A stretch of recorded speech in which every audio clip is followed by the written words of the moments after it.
As Professor Mukhopadhyay said, I'm not a great teacher, but I started my teaching career from University of Leeds. I did my postdoc and I was just 1.5 years of postdoc, and I was just in late 20s when I went into the class. In the first class, it was like 18 minutes.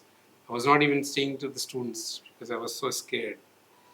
And after 18 minutes, I saw in my notes that I have a numericals. And the first time I just wrote the numerical on the blackboard and said, okay, solve it.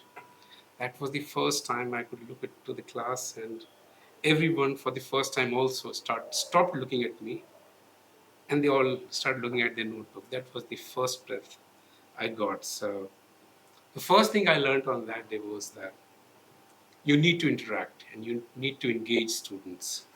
So how do you do that? You really need to know the students, as Professor just mentioned. So every year, what I definitely do is that the moment they it's uploaded, that your marks are there, I look at the feedback from the student, not the numbers first, but the feedback. What have they told about you? And I take that very, very seriously.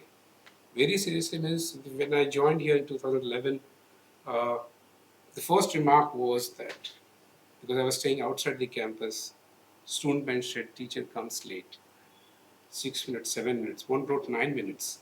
So two remarks were there just because I was coming late. Then, of course, there were others.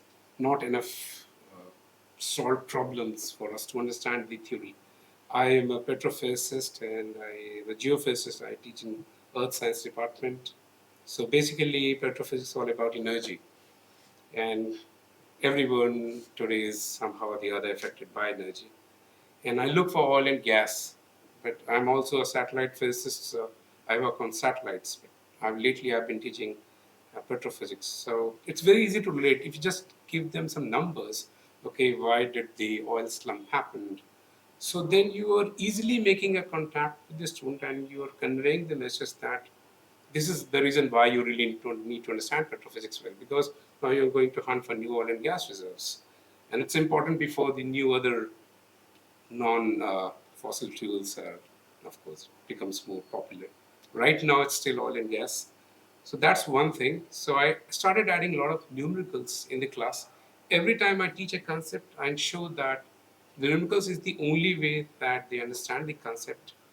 And the most important thing which I have felt, which engaging the student, is that see all of those theories and laws that have come up in your textbooks, which we come out and deliver without any inhibitions to the class.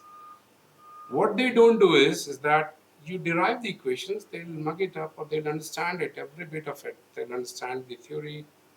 What they've not done is that the guy who actually derived it in the first place have put a lot of thought, because that was never there, and that science has somehow come up on your table.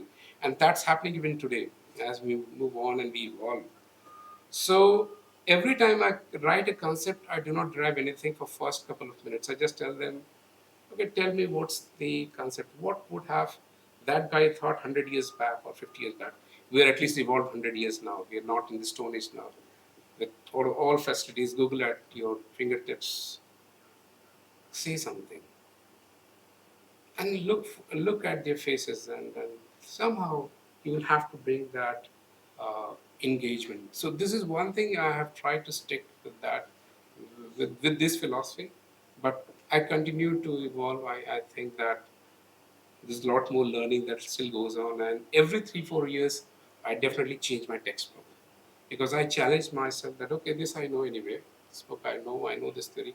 There's another guy who has written the same thing a new way. Maybe he's derived with new data sets and new way of thinking.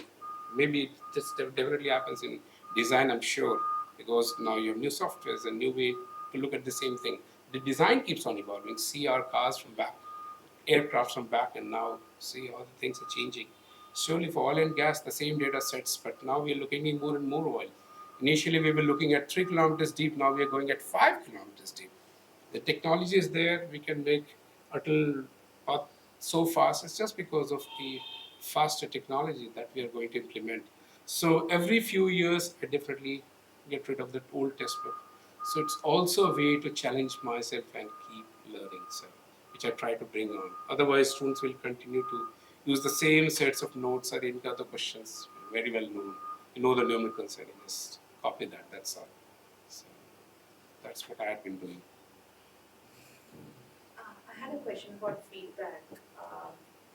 You said you actively take feedback and inculcate that. Is that something you've discussed with the student that you're going to do this course No, differently this semester compared to the last? no, I talk to myself. Okay. Now I come before. Now I come 9 to 10 minutes before the class. And trust me, that No, 9-10 even minutes becomes in really terms of helpful. the design and things, right? So something like we used this textbook until last year. We're going to try something new. Is that something you actively? Yeah, that's the other thing which I actively do. So I bring out new numericals, new way to solve it, and I first, of course, give a chance to the students to solve it in the class. I give them marks up front, 0.5 marks, 0.25 marks, 1 marks. Today I gave them 1 marks to 8 students. So that becomes, so then that happens that those were the students who were present on that day, right? All of them attempted. Not all of them got them correct. But then they should get an advantage over the others who didn't turn up on that day. So there has to be a way. And you have that flexibility of playing with 5, 10 marks, which students appreciate. It works. Every 10 marks changes your grades.